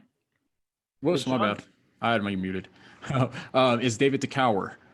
So he must have a different name. Okay, David, if you got a different name, at Vocab, let them know it's you, and then you can hop on in. Yeah, he must. Okay, cool. All right. Anybody else want to talk about or say anything before we move on? Yeah, I'm just share a few thoughts. I actually really agree with what Sean said. There isn't like a one size fits all answer here, Jonathan. It's a lot of wisdom. Proverbs, this is I think accurate here. Proverbs gives us these two parallel proverbs where it says, answer a fool according to his folly, lest he be wise in his own eyes. And then one verse apart from that, it says, don't answer a fool according to his folly. I think it's lest he turn and hate you or something like that. But the point is that, answering people while they're in their folly and confronting you with folly about it is a dangerous business. And so, we need wisdom to know how to answer people in those individual situations. And like what David brings up, like, hey, if they don't care what you say, they're just looking to attack you with something. Then when Jesus was approached with those kinds of baited trick questions, he would often turn the attack inside out on the person with his own questions, not in a mean way to attack them individually, but rather he would expose major flaws in their relationship with God, in their thinking and their reasoning. And so he would do it that way. Other times Jesus would go right after the very biggest moral flaws of the culture, the hot button issues, and he would target them. And it just takes wisdom to know when to do what. I don't think there's any one answer that fits at all, except that we as Christians, we ought not compromise the reality of sin and judgment, or think it doesn't matter, or it's a secondary issue. That that we should just ignore. Yeah, homosexuality is a sin, and we need to stand upon that truth for the sake of the people caught up in it, because they are rebelling against God in those things. Yeah. I was thinking because I'm reading the new edition of Greg Kokel's Tactics here, and you mentioned Jesus. When someone, when people would come to him and say, where do you get this authority? And he would say, well, I'll ask you a question first, and if you answer, then I'll answer your question. But a good question to bring up is someone, not just with this issue, but with all kinds of issues where someone is waiting for you to say something negative about something they believe or something they practice, and they're waiting to jump on you. It's always good if they come at you like that to just start off with, well, I mean, if I actually share my heartfelt views on this issue, or I just want to know ahead of time, are you going to judge and condemn me for it? Because if you're going to judge, if you're going to be a judgmental person and condemning me because of my beliefs or my behavior, then I probably don't want to discuss that with you. And then if they say, well, yes, I am going to judge you, then well, okay, I don't want to discuss it with you. But if they say, okay, no, you can actually say whatever you believe, and I'll try to still get along with you anyway, then you can proceed along some safer lines. This is awesome. Yeah, you set the tone for how the conversation is going to go, which is good. That's good advice. So, hey, by the way, Michael Jones has to take off here in a few. Does anybody have anything, any of you new people in here that want to ask him anything before he gets off? All right, cool. All right, see you, man. And Samantha Zimmerman, I don't want to mispronounce your name, but hey, welcome to the Hangout. Good to see you on here. If you have anything for for Michael Jones from Inspiring Philosophy, you can bring that up as well. Just real quick, I'll be on David Wood's channel. What, Wednesday, David? Is that right? Yeah. Okay, yeah, I think we'll be responding to Apologia, correct? No. I forgot to email you back. No, so this Wednesday we're going to just be discussing the moral argument and sort of flesh out all our ideas on the moral argument and so on, and then how we approach it, how we formulate the argument, things like that. And then the following week, we'll watch that video. Apparently, some atheist posted video challenging Christians on how to defend some version of the moral argument or something like that. So I haven't watched it, but I've gotten a couple requests to answer it. Yeah. So we'll watch that, and then we'll discuss that the following week. There's a lot of conflation going on in that, but we can talk about it then. Cool. All right, I'm going to take off, everyone. All right. Okay, thank you. Michael, thanks for coming on, my brother. Hey, good night. God bless. Take care, Michael. God bless IP, man. Have fun in Tucson. I'll see you around, hopefully. See you around, yeah. Hello. Yes. Hey, Andrea, we don't see you just have your sound on, but not your camera, huh? Welcome. You said Andrea? You mean Samantha? Andrea? Oh, Samantha. I'm so sorry. Oh, okay. I was thinking. Oh, okay. Hey, Samantha. How you doing? Oh, now it really looks like the Brady Bunch because there's 9 of us. That's awesome. Here's a story. Yo, JMZ. Go ahead. Samantha, is that you? Who was just talking? Oh, sorry. That was So David. David Wood. I was just researching this, and I just want your opinion on this, because it's something I've always been saying to my Muslim friends and my Muslim friends and like co-workers, but they don't get it. 1 John 4, this is the first letter of John, verse 4. It says, "Beloved, do not believe every spirit, but test the spirits to see whether they are from God. For many false prophets have gone into the world. By this you know the Spirit of God. Every spirit that confesses that Jesus Christ has come in the flesh is from God, and every spirit that does not confess Jesus is not from God. That is the spirit of the Antichrist." Now, Surah 5, verse 75 in this Quran says, "Messiah, son of Mary, was not but a messenger, but other messengers passed on before him, and his mother was a supporter of truth. They both used to eat food. Look now, we made clear to them and signs. Now look how they are deluded." And another version says, "Christ, the son of Mary, was no more than a messenger. Many were messengers that passed away before him. His mother was the mother of truth. They both had to eat their daily food. See how Allah doth make signs clear to them, yet see in what they are deluded away from the truth. So if we look at John, what the Apostle John says, John clearly warns about the spirit that came to Prophet Muhammad in the tomb, because that spirit said to Muhammad, Jesus is not God. And yet in John's letters, it says, you know, if a spirit comes to you and it says Jesus is not God, send it away. I just wondered if you wanted to comment on that at all. Well, Muslims will actually use some of these passages to argue that the Bible supports Islam. They'll say, oh, we acknowledge that Jesus Christ came in the flesh, right? We acknowledge that Jesus Christ came in the flesh. We acknowledge him as the Christ. We acknowledge that he was a human being. So we acknowledge that Jesus Christ came in the flesh. And so your Bible actually supports it. When if you look at how John uses the Christ and how the rest of the apostles even in the Gospels, how they're and even people who weren't Jesus followers, how they're associating that title of Messiah. They're always thinking of it in terms of Son of God, right? So even at Jesus' trial, it was, you know, tell us, are you the Christ, the Son of the living God? When Peter confesses Christ, you know, you're the Christ, the Son of the living God. So they're bringing these together as Christ and Son of God. And so there in 1 John, let's just go ahead and read chapter 2, verses 23. We'll go ahead and read 22 and 23. But John writes, who is the liar but he who denies that Jesus is the Christ? So Muslims will say there, oh, we don't deny that Jesus is the Christ. Well, look at how John continues here. Who is the liar but he who denies that Jesus is the Christ? This is the Antichrist, he who denies the Father and the Son, right? So the Antichrist is the one who denies Father and Son. Muslims don't just deny that Jesus is the Son, they deny that God is Father. So according to the Quran, Allah is a father to no one, not just in a biological sense, but in any sense. There is no sense. Yeah, there is no sense in which Allah is a father to anyone. So verse 23, no one who denies the Son has the Father. Whoever confesses the Son has the Father also. So this is how John is using this. So you're right in terms of what John is saying about, you know, Muhammad is clearly a false prophet and shouldn't have been listening to every spirit who comes along. So what Muslims are going to have to say here is, we don't care what John says. We don't listen to John. We just listen to Jesus or something like that. And therefore they would. But then the Quran says that Christians are judged by their scriptures. So the problem is that when I pick up the Quran, if I say, okay, I'm going to convert to Islam, I read the Quran, it says, right, go to your Bible, judge by the gospel, judge by what you've been revealed. I go to the gospel, and then I have to reject it. Yeah, but there's a question of what.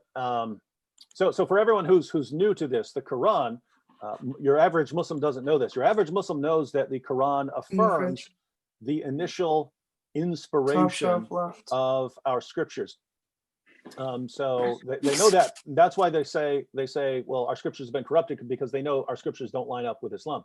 But that's not actually what the Quran says. The Quran affirms not only the initial inspiration of our scriptures, but also the preservation and authority of our scriptures. And so they're stuck with the idea that their book affirms our scriptures. Now, what I wanted to point out here, though, is there's a question of what exactly is being affirmed, because the term used is Injil, which is just gospel, but it's used of some text that Christians have, that we have the gospel, and this is a text that we're reading. So does that mean the entire New Testament, or does it refer to some smaller collection of books? I think you could make, and the point is that the Quran just isn't clear on what it means. It's not clear that Muhammad had any clue what he's talking about. But what you could say is the Torah is officially just, you know, the 5 books of Moses, but the way Muslims use this, the way they use the Torah, they clearly interpret it as the entire Old Testament, because when they were asked, well, where does the Torah talk about Muhammad, they would quote Isaiah. So they're clearly thinking of it as the larger work. And so you could say, well, therefore it's probably doing the same thing with Christians when it says the gospel, that it means the, you know, like the greater works or the entire New Testament. But I don't think you can make that case with a Muslim who is, you know, is skeptical of that, or who's going to deny it. I don't think you can make an airtight case. So what Muslims, what you could actually sort of pin them down on is that the Quran is affirming at least the 4 Gospels. Not that the Muslim believes that, but you can actually make a case that the Quran is affirming at least our 4 Gospels. But there's plenty in there where their books on Jesus' crucifixion, on Jesus' deity, on Jesus' resurrection, their book contradicts the teachings of the 4 Gospels over and over again. So I think you make plenty of case there. But it's important to bring up because Muslims should grant this. Muslims should grant, wait a minute, if a guy in a cave gets some revelation, should you accept that revelation, especially when that guy, according to Muslim sources, believes that he was demon possessed when he's receiving it. And it wasn't until he went to his wife and her cousin screaming, "Cover me," thinking he's demon possessed, trying to kill himself, that they're the ones who convinced him, no, you didn't, that's not a demon, that's an angel of God. And that's what's happened to you. So it wasn't Muhammad who interpreted this as an angel. It was other people who weren't there, who didn't see what he saw, who didn't experience what he experienced. They convinced him of this, and that's just not the pattern you find in the Bible. So sounds like we're talking. But weren't they Christians? What's that? Khadijah and her cousin Mordecai, they were Christians, weren't they? Khadijah, I think we have accounts of her like praying to goddesses and so on like that beforehand. But Whaddo would have been some kind of a person who believed in the gospel. The problem is when Muslims say, even Whaddo affirmed him. We know pretty much nothing about Whaddo. And so if you want to say, well, Whaddo was an authority, you'd have to show what kind of, all kinds of people down through history who believed in the Bible in some sense, or in the gospel in some sense, would affirm someone else as a prophet, right? The people who would affirm Joseph Smith as an authoritative prophet, they knew the Bible, they believed in the Bible. So the question is, how do we know whether Whaddo was correct in saying, no, I think this guy's a prophet? And besides that, just think about the situation he is in.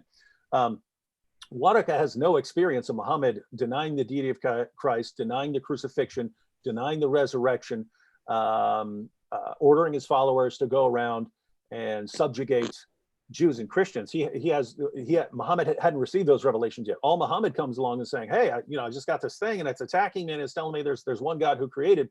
You can see why early Jews and Christians might have said, hey, maybe this guy's all right here, right? He's in a pagan society and he's going around saying there's only one God, and he's affirming the people from our scriptures. He's affirming Moses, and he's affirming David, and he's affirming Jesus. He's affirming all these things. You can see why some of these would say, wow, it looks like this guy's getting revelation. So once the fuller picture was out, then we just don't know what Whaddo would have said, because he was dead by that point. So but the point is, Muhammad's first impression of his revelations was that they were demonic. And unless Muslims have some really good reason to say otherwise, that interpretation would certainly fit what we have in the New Testament, would certainly fit what Paul said about Satan disguising himself as an angel of light. And so at the end of the day, they're going to have to come up with some good reason for thinking that no, Muhammad was actually getting a revelation from God. But the problem, which we've already mentioned, he affirmed our scriptures. If he affirmed our scriptures, you only got two possibilities here. Either we trust our scriptures, or we don't trust our scriptures. If we trust our scriptures, as the Quran says, then Islam is false because it contradicts our scriptures. If we don't trust our scriptures, then Islam is false because it affirms our scriptures. So either way, they got a problem here, and there is no way that whatever was talking to Muhammad was the same angel that appeared to, for instance, the Virgin Mary. The problem is that I was actually in a big Muslim meeting surrounded by Muslims who were trying to convert me to Islam, and I made this point about the surah, about what you just said about confirming the scriptures, and all of them and these are devout people who go to the mosque 5 times a day, go to Quran study. They all looked at each other and they said, I can't remember seeing that in the Quran. And then I opened it and said, here it is. Do most people not really know what's actually in the scriptures? They just that was actually surprising to me to learn, because I knew, but before I started having discussions on these things, I knew Muslims, and they seemed knowledgeable in the sense that, hey, they know they have to fast during Ramadan. You see them going to the mosque, and you see them dressing in a certain way, and you see them breaking out their prayer rugs and things like that. And so they seem very knowledgeable, but it's kind of superficial, right? They're told by their leaders what practices to follow. If you take a closer look and start asking them questions, because I didn't start realizing this until it would be after a debate, and Muslims would come up and would start challenging me on some issue. And I would say, well, if you're disagreeing with me, what do you do with this verse of the Quran? And over and over and over again, they would have absolutely no clue what I was talking about. And these are like devout Muslims who've been devout Muslims all their lives, and they would have no clue what I'm bringing up when I'm talking about the Quran, or when I'm talking about even the most trustworthy collections of hadiths. They had no clue what they were talking about. So the pattern that you actually have, I think this is the result of certain Islamic teachings. In Surah 4, verse 65, Allah says that if you disagree with Muhammad in any way, then you're not a real Muslim. If you find any resistance in yourself against anything Muhammad has said, you're not a real Muslim. And you have in the hadith that Muhammad said that if you sort of come up with innovation, if you innovate anyway, in other words, come up with your own way of doing things or your own interpretations, you're on a one-way track to hell. And so, but notice, if you just read the Quran and you don't know the historical background or something like that, you're not going to understand a lot of it. And so in order to even understand what's in the Quran and to formulate a correct opinion, you have to know a lot of other sources. And so the impact this has had on the Muslim community over the centuries has been, you either need to learn all of it. So you need to become a scholar, master the Quran, master the tafsir, master the seerah, master the hadith, and then you'll be able to formulate accurate opinions on these things. So you either need to become a scholar, or you need to shut up and just listen to what your scholars say, and they're going to tell you what you need to know. So the result has been that, your average Muslim knows next to nothing beyond basic practices and basic beliefs. You start questioning them on things like that, very, very rare for them to have any clue what you're talking about. Now, the positive now, so that's sort of a sad situation, but the positive side is when you bring things up like, hey, did you know about all these passages in the Quran which affirm my scriptures and affirm that no one can change Allah's words and tell me that I have to judge by the gospel? Did you know about these things? They don't know. And so what you're looking for when you're talking to a Muslim is you keep bringing these things up that they've never heard before. And you're looking for a kind of light switch moment when it finally hits them. Wait a minute, I've been in the mosque all my life, and my leaders have veered me away from these things to such an extent that I've never heard any of this. Why is a Christian the one telling me what's in my own sources? And at some point, you're hoping they sit back and think, wow, maybe I can't just trust everything my leaders are telling me. Maybe I need to think about this for myself. Maybe I need to examine this for myself. And once you got that moment, that's someone who'll be on his way out of Islam very soon. Cool. So sorry, the one about hold up, Jacob. Yeah, no problem. I just want to make sure we give everybody else enough time too, because sorry. Oh no, you're good. No, and and it was really interesting and good questions and sort of thing too. I just want to make sure before it gets too late. So and thanks, Wood, for that response. Hey, Samantha, you're in, and we haven't gotten to you yet, and then JMD too. We'll get to you next. But did you have something you want to talk about, Samantha? Me personally? Yeah, anything you want to ask us or talk about, anything like that? I guess the biggest questions I have are usually revolving around like mental illness and the Bible, honestly. Like I heard a lot, like I looked into it, but I haven't gotten a lot of like biblical basis for like God's views on like suicide or like mental illness. Okay, did you have I'm trying to think, like what were you kind of thinking like specifically, or like if can Christians be mentally ill, or what's kind of like if you can narrow it down, what do you think your question would be?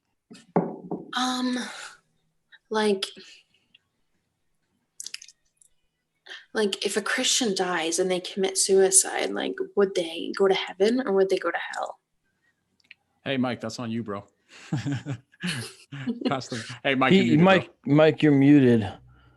There you go, bro. Yeah, I actually, Samantha, I've done a video on this one recently, and I went into it in a lot of detail. In my opinion, the issue for a Christian isn't what did they do right before they died. That's not the issue. The question is, are they in Christ or not? That's the only question. And some people say, well, like you're kind of taking, like God gave you life and then you're taking that away. So how could you do that? And then Yeah, no, I would say suicide is, generally speaking, we're saying this is a pretty horrible thing. And those who are tempted with it and struggling with it are in a very dark, distorted place in their minds. And many of them realize this, and they don't like it being there. It's not like they're doing it on purpose. It's just, they're just in a very unhealthy place. But if it's the question of salvation, in my opinion, I think the only question is, were you really a believer in Jesus Christ or not? Were you really saved or not? I don't think a believer who does commit suicide loses their salvation. And I have a long video where I talk about this a lot. And I am honestly scared that when I say that, it would encourage somebody in a really delusional state of mind to be more encouraged to go and commit suicide. And I would say, well, perhaps this is evidence that the focus is so on self that all you really care about is, as long as I'll be okay, I don't care how much destruction this brings into the lives of people around me. And then that's probably evidence that there's a hyper self-focus that is feeding this mentality. And I have a whole video where I get into this kind of stuff. I'm not in this, none of that's meant to be condemning. It's just kind of trying to analyze what's going on inside the heart and mind. The hyper self-focus that people have when they're suicidal is something almost no one talks about, but I feel like is a huge issue for someone to confront in themselves when they're feeling tempted to do something very destructive and hurtful to both themselves and a massive number of people that they love. So yeah, I don't know if that answers your full question, but there's a couple. Yeah, kind of. Like one of my old friends, like she was in and out of hospitals for suicide, like all the time. And I think for her, she had this like delusional state that she thought like she was almost like helping people because she saw that she was such a burden to everybody that she thought she was actually helping people by not having her around. I don't know if that makes sense. Like it's a really like weird thought process, but like that's how like I talked to her and that's kind of how she thought of it. It doesn't like, I don't know if it makes any sense. Yeah. And for those people, I kind of want to encourage them to trust the people around them who are telling them, hey, that's crazy. Yeah. We're all telling you, you're not helping me. You're messing my life up pretty big time when you do this, my friend who I love. You will scar me and I will never get over it. I mean, this is the reality of it. And one of the things to deal with when any of us is dealing with any kind of mental health issue is to start listening to trustworthy voices around us and let them tell you you're wrong. That's like so important, is let people tell you that your thinking is wrong. Here's where humility, that biblical principle of humility, can help us navigate really tough roads of mental illness when we just believe people. How do I know what I'm thinking is delusional? Because every godly person I trust is telling me I'm wrong. I guess I must be wrong. I don't understand it, but I must be wrong. I better not act on those thoughts. This is, I think, one place where humility can really save us. Yeah, and I would second what Mike said. I think he hit the nail on the head with it too. I think that we have to think back to how are we saved initially, right? We're saved by trusting in Christ. Just because we do sins after we trust in Christ doesn't mean we're no longer saved. So I think that that's the good place to start with that. But yes, I share Mike's fear. I would never want to encourage our people to take it as some sort of encouragement that like, hey, I can just go ahead and just kill myself, because obviously that's terrible. That's just like, it's murder of yourself, right? Basically. So it's like the same thing. Like it's not like you should encourage anything like that, you know what I mean? Which is really awful. And it's going to hurt a lot of people. And also, I'm glad Mike brought up another point too. So you can look at people, there's people that could be just clearly self-absorbed because, they're just like, say they're just all about their money and their mansions and stuff like this, and that's all they care about. But there's also another kind of person that's self-absorbed, a person who pities themselves past the reasonable extent, you know what I mean? And they just say, poor me, poor me, poor me. And this can actually happen for a lot of us in ministry too, because ministry does get tough, but we can get to this place where like, pity me. And then I noticed that if I start thinking down that way, I've realized just how self-absorbed I've become, you know what I mean? And so that's another way that we can do it. And whenever we get to those places when we're self-absorbed, it's a red flag. And that's why I think it's so important to have community, have some reasonable Christians in your life that you can talk to. You have to get out of your own mind sometimes, you know what I mean? Because just like Mike said, you can't always be objective. So I thought everything Mike said was great. So I'm glad, Mike, you were able to. Yeah, and I just encourage you, if you have time, check out the video I did on suicide. If you type my name, Mike Winger, in suicide, it should pop right up for you. Hey, Mike. Yeah, Mike. Mike, did you ever read Chesterton? What Chesterton said about suicide and orthodoxy? I don't think so. Okay, well, yeah, he has a very interesting chapter on that. Basically, apparently, back in his time, they would bury people who committed suicide separately from other people, and his criticism was along the lines of what you were saying, that someone who commits suicide, he seems to care so little for anything outside of himself that he just wants to see the end of everything. It's like, so Chesterton points out that it's like he's putting the entire world to death, right? Like, I don't ever want to see anything in this world again, and so he's committing suicide. But even Chesterton acknowledged, he said, but there, a person can have actually serious mental health issues or something like that, and so we wouldn't just assume that this person is saying, oh, I hate everything, I just want to be at the at the end of it. So someone's suffering from clinical depression or some sort of mental health problems or something like that, it's along the lines of what the rest of the guys are saying. Really, really, really bad idea, and don't treat it as an option. But yeah, we can't really say that you're just you're going to hell if you commit suicide, because we don't know what's going on with the person.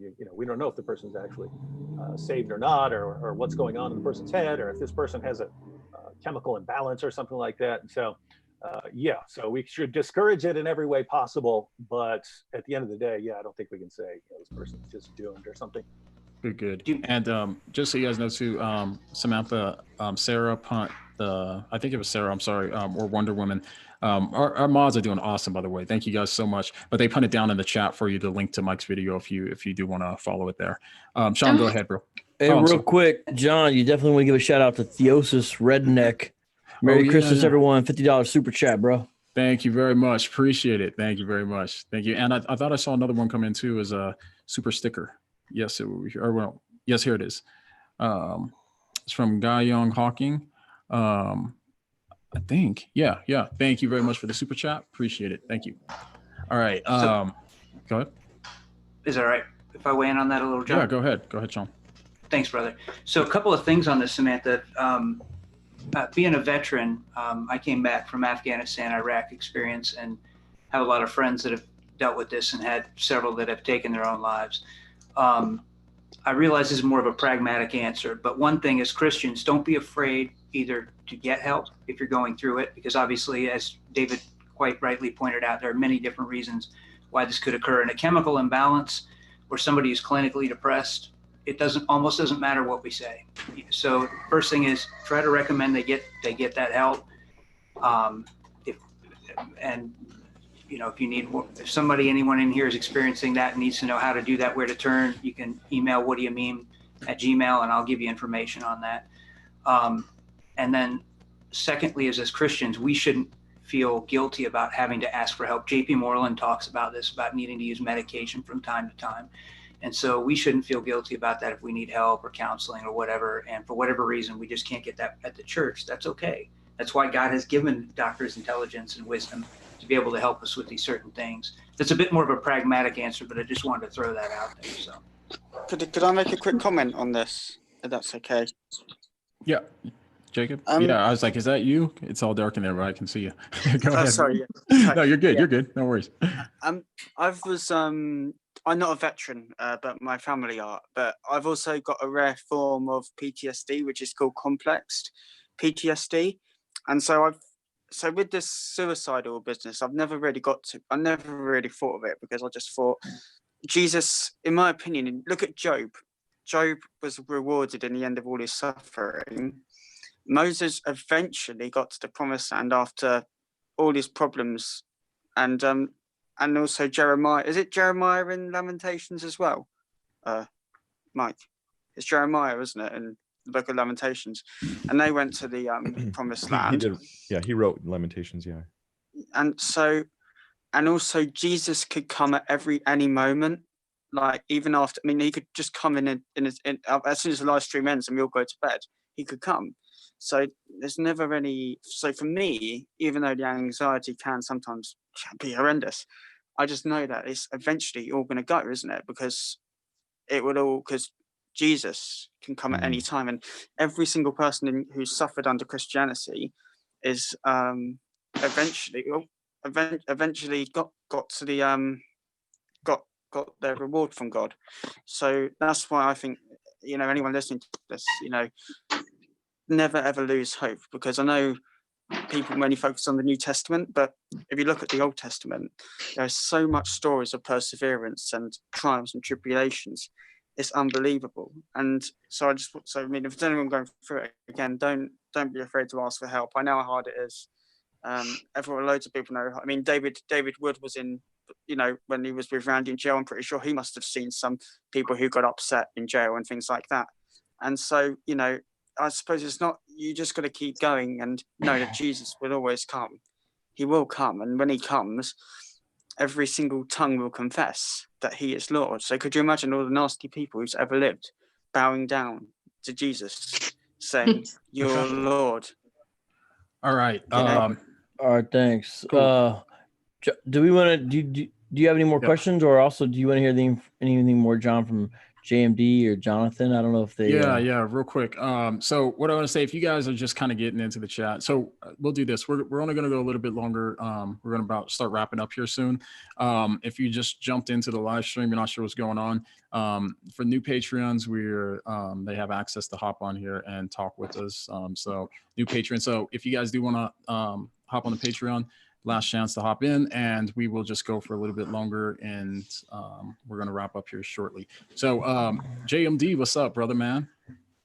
Not much. I've noticed that I'm the only one who stopped with No Shave November, but you know.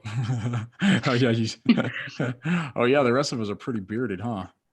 Yeah, Samantha's not. I don't think Samantha is.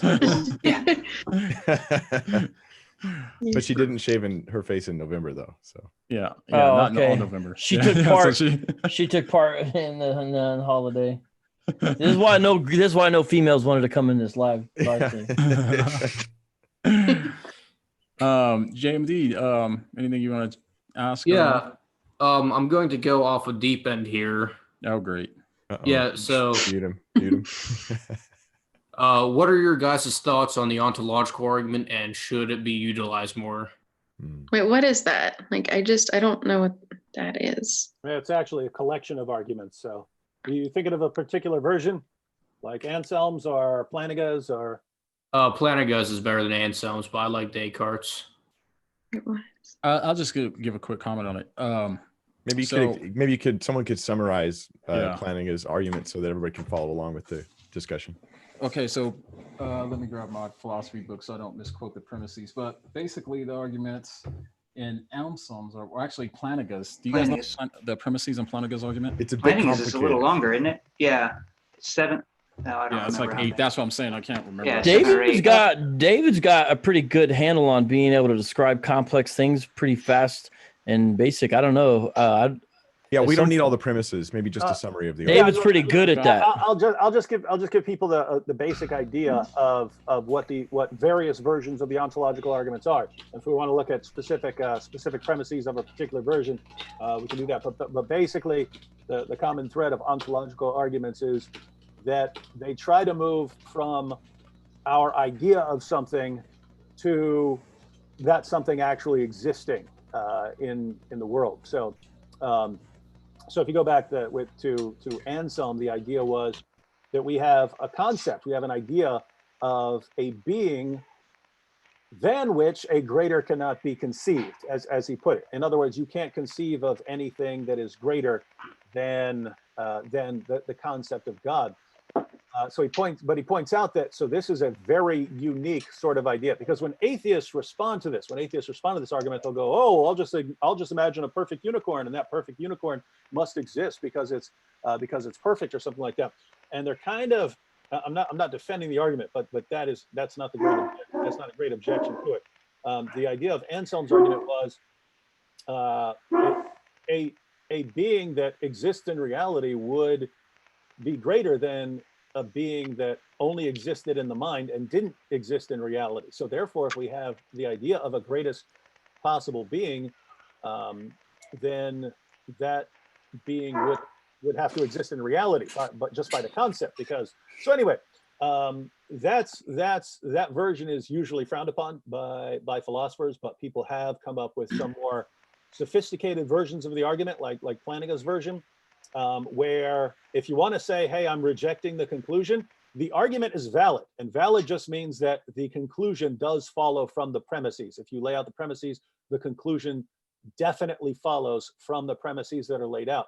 And so if you want to reject the conclusion, if you want to say, no, I reject your argument, the question is, which of these premises are you rejecting? Because you have to reject one of them. If you don't reject one of them, then the conclusion follows. And so, but yeah, so Plantinga is arguing from a what it says, a maximally great being. I haven't looked at the ontology. Yeah, that's right. Maximal greatness. And what's funny about this is Genetically Modified Skeptic recently did a video where he's talking about all of the arguments, and his objection to this was saying that I'm trying to do a video response to his video. I'm just been so busy. But his response to the argument says that the first premise is question begging because it assumes that God exists in order to prove its conclusion.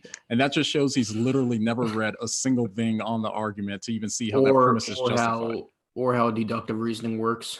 Well, isn't the first premise like something like a maximally great being could exist in some possible world? Isn't that what I should be clear? He's talking about Anselm's argument in the video. And so for that, he's just saying that when we're talking about the concept of God, he thinks that means God, we're saying that God exists and assuming that God exists, which means he just doesn't understand the argument too. But what more do you expect from these guys, man? Usually they don't understand the arguments that they're criticizing. But real quick, what I would say, my quick thoughts on the ontological argument is that I started realizing at a certain point that a lot of the arguments actually stem from the ontological argument. So this is how you kind of get ontology with a lot of the different things. If you trace back the main arguments, you can trace them back to a concept of the ontological argument. So if the ontological argument succeeds, then it actually serves as like an appropriate grounding of some sort for all of the other arguments, which is really interesting. So the argument sounds on its surface, it sounds like an obvious trick or something like that, right? And so even in my philosophy textbook, I remember, and I got it from a secular college, but I remember them saying how they say that a lot of people are skeptical about it, but it's very hard to pinpoint where the argument becomes vulnerable. You know what I mean? And so that's the thing about it is like when these atheists just hand wave it away with these certain things, they've obviously just not read the literature on it. You know, you can't use examples like a maximally great pizza or something like that. They just don't work. So, well, I think divine simplicity refutes any like the greatest conceivable island, like viewing God with no parts, and that he is his own essence, getting into Thomism and stuff. A pizza has parts, and it can have any amount of parts. And while God is one substance, a pizza can be a different amount of substance, or an island can be a different amount of islands, and it just becomes subjective at that point, I think. And but by the way, you're correct there, and that the response is that the great and Plantinga points this out even when he's talking about earlier versions of the ontological argument, that we do have a concept of what a maximally great being would be like, or a greatest conceivable being or something like that. When we talk about greatest, could I just say, well, I have a concept of a greatest possible pizza or island or something like that? And this is how the atheists respond. Plantinga's response is, no, you don't have a concept of that. Just describe it for me. Describe the greatest conceivable island to me. How big is it? How many dancing girls are on it? How many palm trees are on it? And it's, you don't, right? You don't have a concept of that. You can't specify what you mean by any of this. And so you're just saying, no, we do have a concept of God. We don't have a concept of some maximally great island or pizza or something like that. Yeah, and what's striking is the utter silence on the other side, where the people who bring up the greatest conceivable island, they never respond to Plantinga's defeaters of their defeater. And that's the thing about the ontological argument. My summary of it is, it looks right. Like I mean, it feels wrong when you hear it, and then you think about it and you go, it actually looks right. So on one side, I want to say, I think it's true, and I think it's a good argument. I think it's solid and true, and it makes sense. If you think that God has necessity, then there will be arguments that argue from the necessity of his existence. The problem is about the utility of the argument. When it strikes people so strangely when they hear it, I don't know how to package it in a way that's convincing to someone. And that's the struggle for me. So I'm not going to use it until I find that utility. Oh, I'll add something real quick.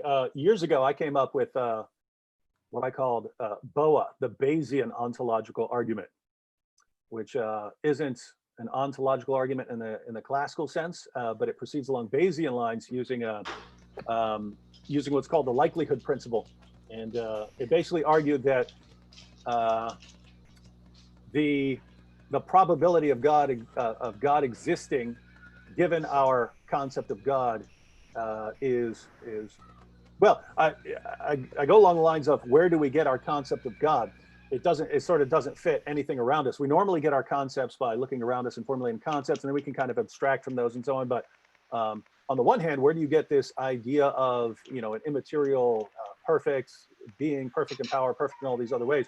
And two, if what atheists say is correct, you have this massive problem of evil and suffering in the world, then you have this constant problem with formulating that concept of God. In other words, if evil and suffering are so prevalent, why would we ever form a concept of God? And so the idea that we have a concept of God and that it has the features that are pointed out in more traditional versions of the ontological argument, it seems to favor that actually corresponding to something rather than it corresponding to nothing. So to put this kind of differently, we get our concepts from somewhere, right? So we have concepts of a horse, which we get from looking at horses, and then we just come up with a concept of like a generic horse. We have a concept of a unicorn, which we get that concept by taking the sort of full body of a horse and then combining it with like the idea of having a horn and so on. Where do we get this concept that is so radically different that it ends up in all these ontological arguments as something that is a completely different kind of idea from anything else? And then my conclusion was, this idea is so weird, it seems to favor us getting it from somewhere, especially since it seems to be built into us in some sense. So anyway, that's a completely different kind of ontological argument, but it's starting from the idea of God and moving to something that we can conclude. Well, I found it interesting that you mentioned the problem of evil. To refute it, you would have to use the logical problem of evil, where, hey, look, there's a logical contradiction in God's nature, so it's not possible for him to exist. But I think the evidential problem, if Alvin Plantinga's argument is successful, if it's even possible that God exists and he actually exists, on the evidential problem of evil, it's possible that God exists. And I think even with this seemingly suffering, what's going on with the evidential problem of evil, I think God would still necessarily exist based on this argument. Even Mackey himself abandoned the logical problem of evil in 1982. So most philosophers will deal with more of a Bayesian or induction model, which is what David's talking about. And but yeah, you're right, John. I get where you're coming from, though. People who defend the evidential version of the argument, which is what William Rowe came up with, sort of after Plantinga had demolished the logical version. People now still go with that, and it's less known. It's much less known that William Rowe came to reject his own argument and saying, nope, there's a problem here, because it assumes that if God had reasons for allowing suffering, we'd be aware of them.